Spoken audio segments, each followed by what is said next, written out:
Kemudian yang terakhir saya beri ijazah tentang Al-Fatihah ya, karena ini surat yang populer ya, saya baca tentang Fatihah ya, karena sampean pasti sering baca Fatihah supaya apa sekaligus jadi jimat lah gitu, jadi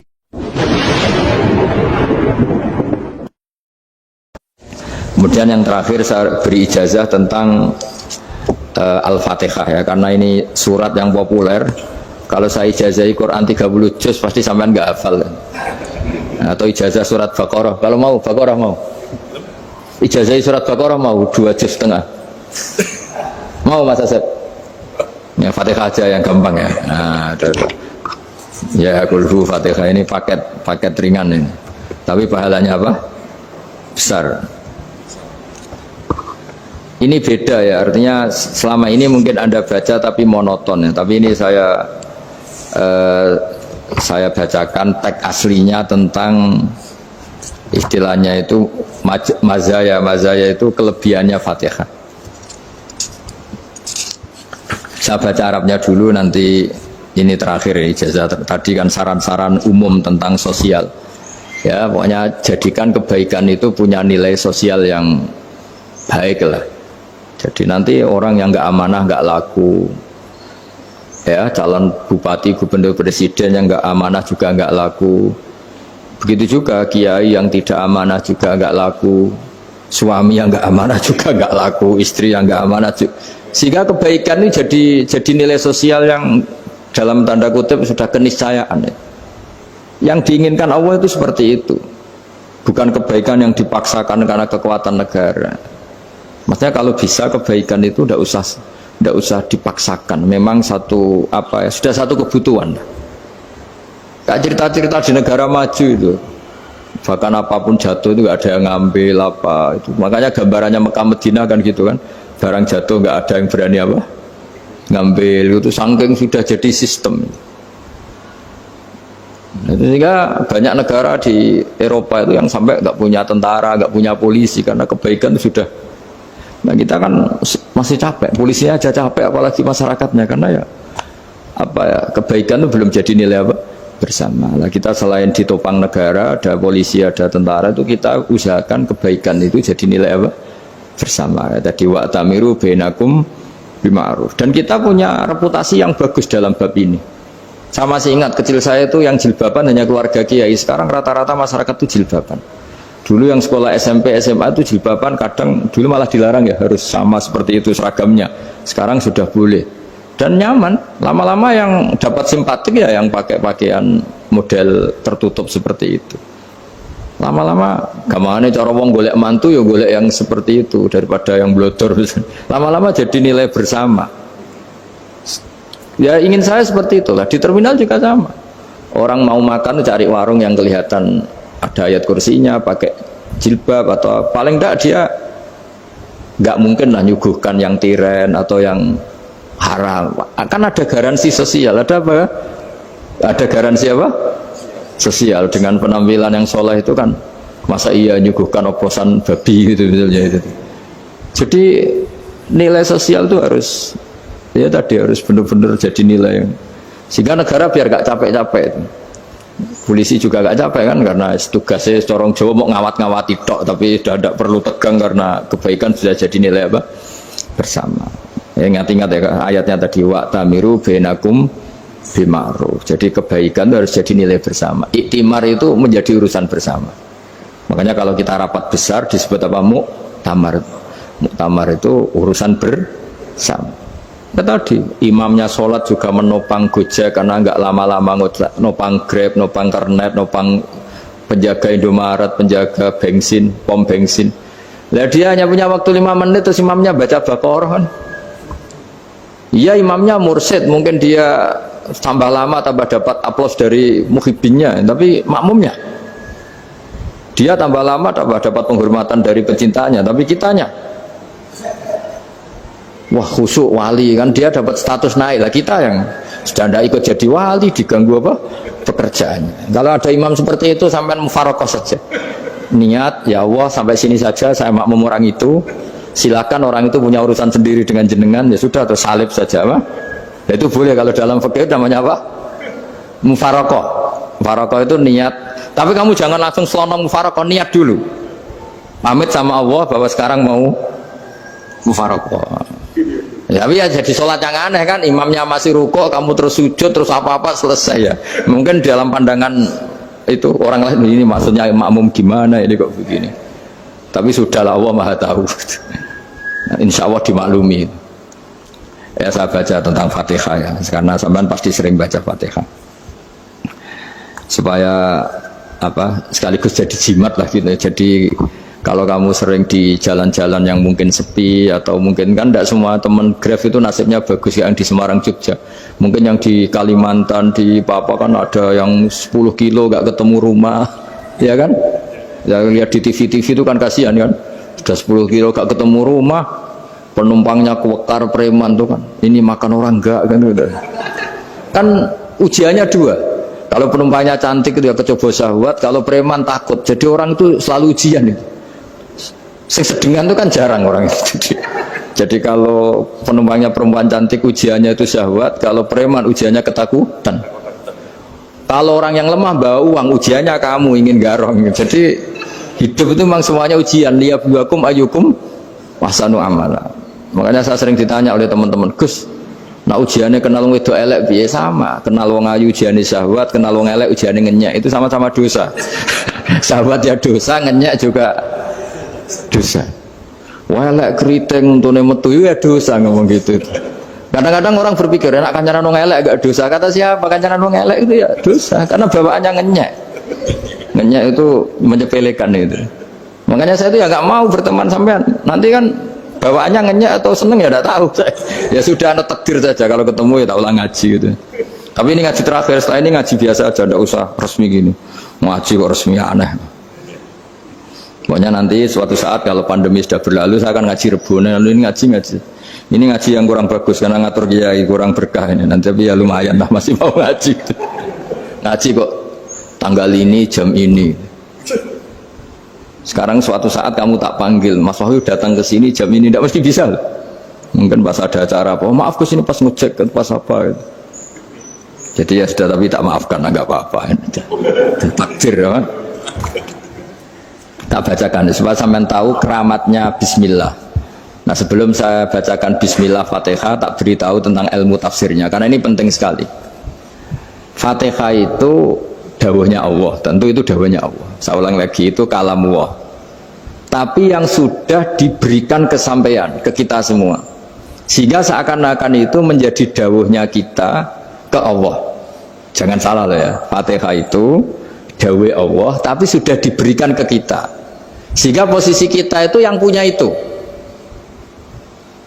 Nah kenapa ini perlu dijelaskan? Karena nanti ada kalimat iyyaka na'budu wa iyyaka nasta'in. Kalau itu masih kalam Allah, berarti Allah ngomong ke kamu, ngendikan ke kamu, kepadamu aku menyembah. Masa Allah menyembah kamu?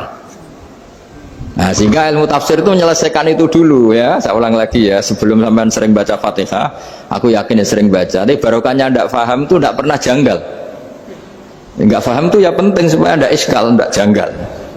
Sebetulnya di kalimat itu ada yang janggal. Kalau Fatihah itu kalimatnya Allah atau kalam Allah, bagaimana dengan kata-kata iyyaka na'budu? Masa Allah ngendikan ke kita, kepadamu kami menyembah. Masa Allah menyembah kita? Maka penyelesaiannya secara ilmu tafsir gimana? Semua ulama mengatakan, bukan satu dua, semuanya mengatakan di Fatihah itu semuanya diberi kawalan kalimat. Saya ulang lagi ya, di Fatihah itu semuanya diberi awalan kalimat qulu, katakan wahai hambaku begini. Ya, katakan wahai hambaku begini. Nah, begini ini pelajaran dari Allah yang sudah diberikan ke kita. Terus kita mengatakan bismillahirrahmanirrahim, alhamdulillahirabbil, termasuk kita mengatakan iyyaka na'budu wa iyyaka nasta'in. Jangan bayangkan Allah ngendikan ke kita. Kalau Allah ngendikan kita berarti gini, hei Wahyu ihdinas siratal mustaqim, tunjukkan saya jalan yang benar. Nah nanti kamu terus, ya Allah Anda aja minta tolong saya minta tolong siapa kan, jadi panjang kan. Ya saya ulang lagi ya, jadi itu di ulumul Quran diterangkan gimana sebelum baca Fatihah ya, Fatihah itu kalamullah, ngendikane Allah, tapi yang sudah diajarkan ke kita dan sudah milik kita, sehingga kalimat itu menjadi milik kita. Tapi ya kalamullah, tetap kalamullah, tapi sudah menjadi milik kita. Udah paham ya? Ya pinter naon. Ya, karena kalau tanpa penjelasan seperti ini, Anda akan iskal. Bagaimana Allah, iskal itu janggal, bagaimana Allah mengatakan iya karena butuh. Kan jadi aneh ya? Ya, jadi tak jelaskan secara ilmiah ya. Jadi kata ulama-ulama tafsir, ayat-ayat Quran seperti ini sebetulnya dimulai dari qulu apa? Meskipun nggak dilafatkan. Itu kan sama dengan qul huwallahu ahad Muhammad, katakan kalau Tuhan itu satu. Ya namanya Quran itu kan kalam Allah, membina nabinya, membina umatnya. Makanya dikatakan atau enggak, di sini tersembunyi kata qulu, katakan. Ya. Jadi ya ibarat apa itu? Kamu ngajari anak kamu lah. Le, panggil jenengan bapak kulo. Itu maksudnya anak itu, kalimat itu kalimat kamu, tapi kamu ajarkan ke anak kamu. Terus anak kamu bilang, Pak jenengan bapak kulo. Nah ketika kamu mengatakan jenengan, bukan kamu mengatakan jenengan anakku, berarti anakmu itu bapakmu, kan lucu kan. Anak kamu ajari jenengan bapak kulo, kamu engkau bapak saya. Terus anak kamu mengulang jenengan atau kamu bapak saya. Berarti itu kalimat yang kamu ajarkan, tapi sekarang sudah milik anak kamu. Kalau itu kalimat kamu kan lucu, masa anak kamu bilang bapak. Nah itu seperti itu. Jadi ulama memberi solusi atau jawaban iya karena abudu. Iya itu sebelumnya ada kata-kata qulu, katakan wahai hambaku, hubungan kamu dengan saya adalah katakan iya karena abudu wa iya karena nasta'in. Terus hubungan kamu dengan saya katakan juga dalam doamu ihdinas siratal mustaqim. Jelas ya, jadi itu kalam Allah yang sudah milik kita karena diajarkan Allah untuk kita. Dong ya? Ya udah dong, gak jelas gak. Tapi bagus, gak jelas itu bagus. Kalau kamu jelas gak jadi dikrem, jadi gubernur. Min azimi fadliha kasratu asma'iha wa fadail ukhra. Ini cerita dramatisnya surat Al-Fatihah. Qala Abu Hurairah radhiyallahu anhu inna iblisa ranna khina unzilat Al-Fatihah. Jadi iblis itu begitu kesakitan. Ini kitab Abu Abul Farad karangannya Syekh Muhammad Alawi, juga kutipan dari beberapa kitab. Yang jelas beliau sendiri juga ngutip dari beberapa riwayat di beberapa hadis. Halaman 123. Ketika Fatihah turun itu iblis kesakitan. Kayak orang sakit gigi lah, tersiksa sisanya karena turunnya surat apa? Al-Fatihah. Artinya kalau Anda baca Fatihah dijiwai, maka Anda melemahkan setan, melemahkan iblis.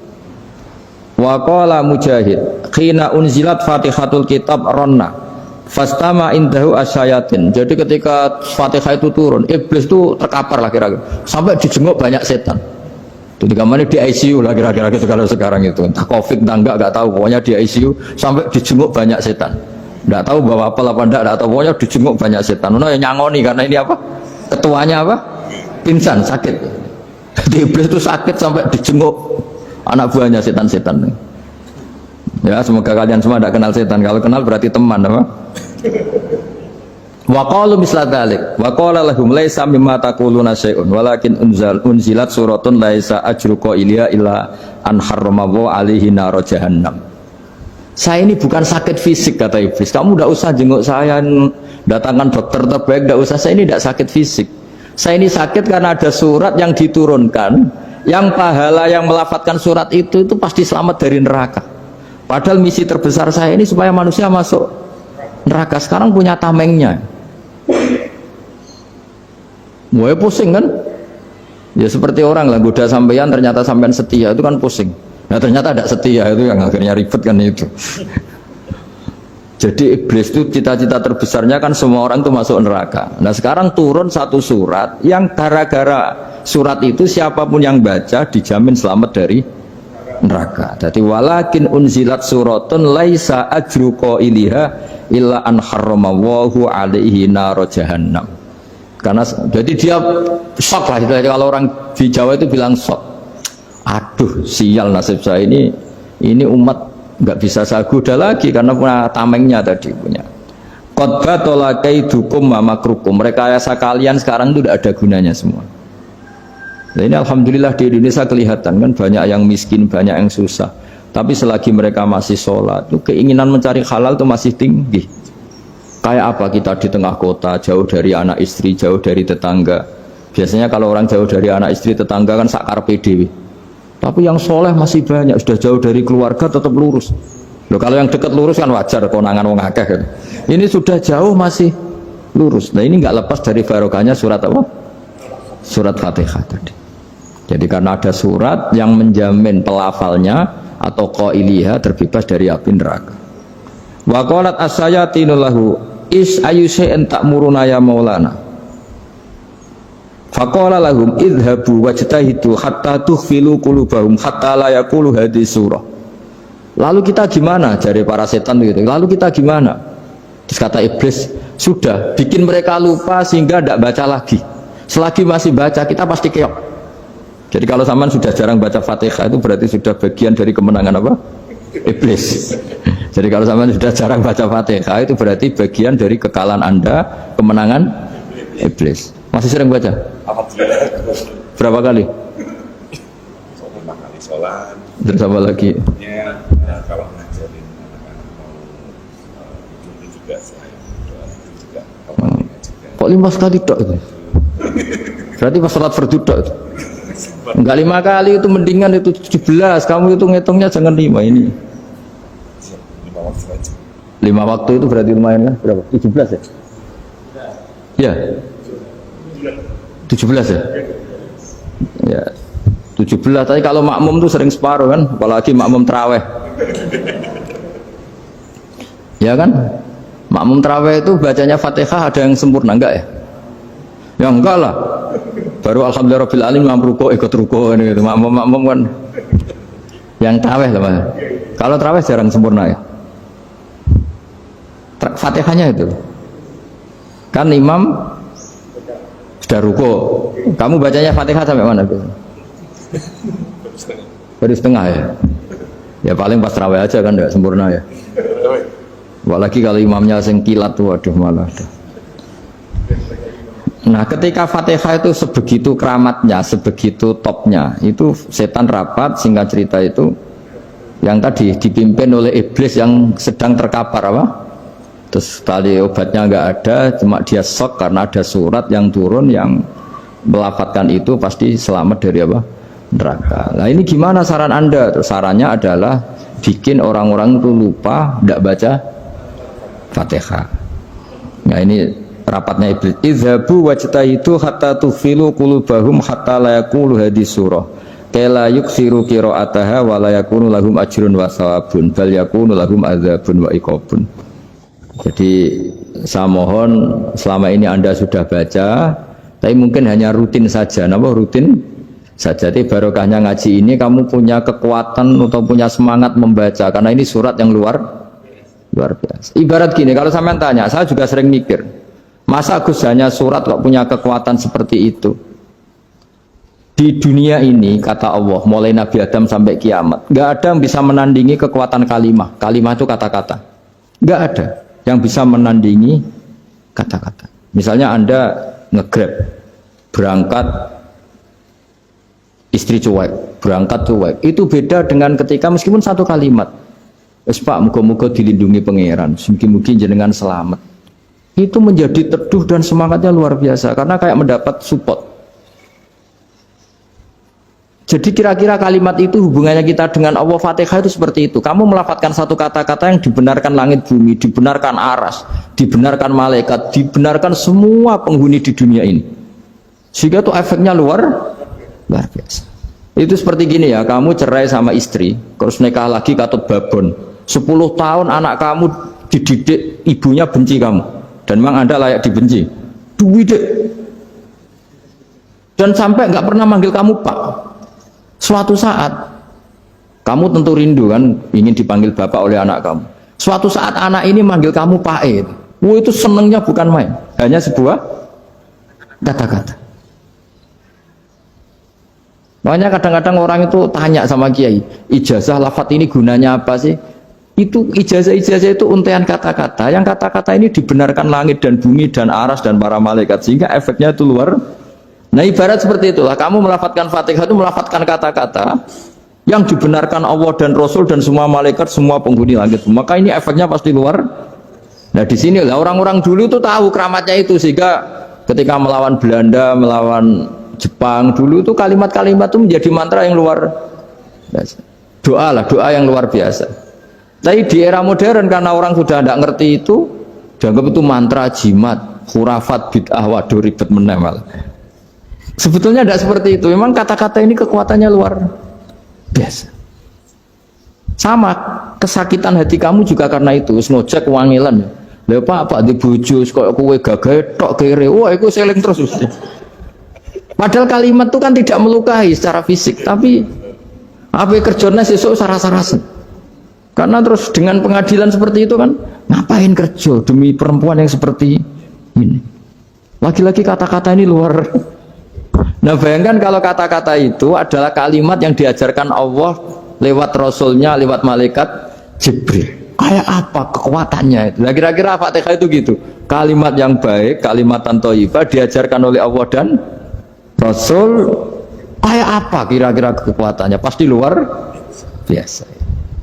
Wong support yang dikatakan istri kita, anak kita aja luar biasa, apalagi ini support yang diajarkan Allah dan Rasul.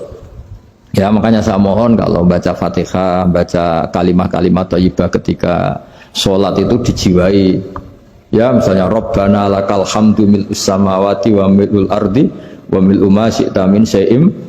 Engkau zat yang layak dipuji, dan pujian ini memenuhi langit dan bumi. Karena kita tahu nggak ada sejengkal di alam raya ini kecuali di situ ada rahmat Allah. Misalnya kamu bisa lewat sampai rumah saya, kamu mungkin anggap biasa saja. Coba kalau ngalami likuifaksi, tahu-tahu bumi ini ambles, bisa ngelewati yang likuifaksi itu luar. Tanyakan orang pernah ngalami likuifaksi di Sulawesi, itu melihat bumi bisa diinjak gak ambles itu, wah luar. Zaman nggak ngalami itu sehingga lewat bumi ya biasa aja. Coba kalau ngalami seperti tidur, ya biasa aja. Coba kalau ada gempa, bahwa bumi tenang ini sudah nikmat yang luar biasa. Masa kamu ngakui nikmat nunggu digituin? Ya kan? Nah, makanya baca Fatihah dijiwai lah, bahwa ini kalimat yang luar biasa. Nah, saya teruskan ya. Warwa Muslimun fi sahihihi an Ibnu Abbas radhiyallahu anhuma annahu qala bainama Jibril alaihi salam qaidun dan Nabi itsami anaqidan min fawqi farafa'a ra'sahu faqala hadza babun minas sama futihal yawma lam yuftah qaddu ilal yaum fanazala minhu malakun faqala hadza malakun nazala ilal ardi wa lam yanzil qaddu ilal yauma fasallim waqal absyir binuraini qad utitahuma lam yu'tahuma nabiyyun qablak Fatihatul kitab wa khawatimu suratil Baqarah. Jadi suatu saat Jibril ini jagongan kira-kira gitu sama Rasulullah. Tahu-tahu langit itu gemuruh. Langit gemuruh kata Jibril, terus semuanya ngangkat kepala ke langit. Ini pintu langit baru ini dibuka, yang sebelumnya tidak pernah dibuka seperti ini. Turunlah malaikat, yang malaikat ini pun malaikat spesial, yang nggak malaikat murahan lah kira-kira gitu, yang nggak pernah turun ke bumi kecuali juga saat itu, dengan penyambutan yang luar biasa, dengan semuanya tidak pernah terjadi, hanya karena bahas surat Fatihah. Jadi ini surat yang luar biasa, pengawalannya lewat malaikat yang spesial, nggak pernah turun di bumi kecuali saat itu. Penyambutannya juga nggak pernah seperti itu, baru seperti itu. Jadi semuanya itu spesial. Nah, kenapa ini spesial? Karena di situ ada isi puja-puji kepada Allah Subhanahu wa Ta'ala. Ada ikrar kita, alhamdulillahirabbil alamin, arrahmanir rahim. Ikrar ini penting. Kalau contoh paling gampang gitulah. Kamu punya istri selama ini cerewet terus. Suatu saat ngomong, "Pak, tak angen-angen ra ono wong lanang koyo sampeyan." Wah, itu langsung tidak ada lelaki sebaik engkau. Itu sama senengnya, masya Allah, karena ada ikrar dari seorang istri ke kamu.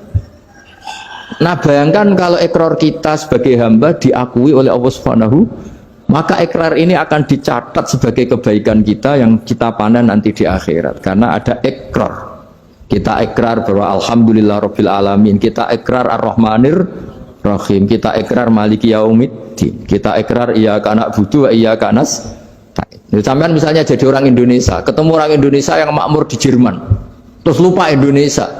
Kamu orang Indonesia? Enggak, saya enggak orang Indonesia. Mangkel gak kira-kira?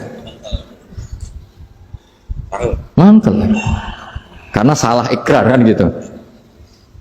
Ya, jadi saya mohon jangan anggap kalimat itu hal yang biasa, tapi luar biasa. Nggih, ngoten mawon. Assalamualaikum warahmatullahi wabarakatuh.